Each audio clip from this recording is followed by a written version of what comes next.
a dangerous alliance. I didn't want to be in a group, and Bill Watts wanted the new guys to come in like Eric Watts and beat everybody up. Oh, boy. So I lucked out and had a little cartilage tear in my knee.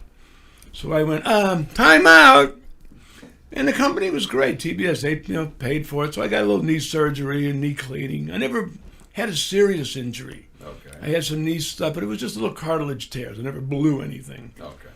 So while I was at home doing a little rehab with the knee, I get a call one day, and I can't remember the guy's name, if it was Craig Leathers or not, one of the executive producers in the production department, and asked me if I could come down and do a voiceover on some pre-taped shows because they just fired Jesse Ventura.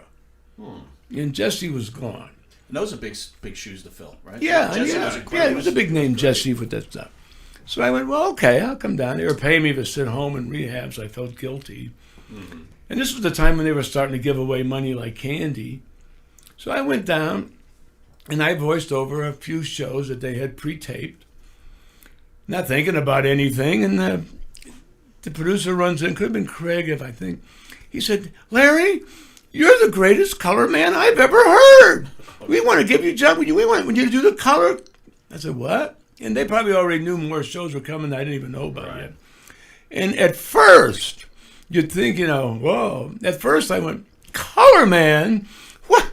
I'm supposed to be the living legend like Bruno. What the hell I wanted to be, Shivani? Right. So at first it kind of hit me wrong. Like, they should, think of me as a big wrestling star, which was fading away. But now they want me to do the broadcasting. So at first it was like, I don't believe it. Right. Kind of like an insult. You were a little taken aback by it. Yeah. What do you mean? But then I realized, I started doing it. And it came easy to me. Yeah. And I approached it from the viewpoint of a fan with the emotion, because I was into it, but with the knowledge of an expert who's been in there. Mm-hmm. And I also realized the broadcasting is really an underrated kind of position. Oh, yeah. Because they're always talking about the guys in the ring, the stars. Yep.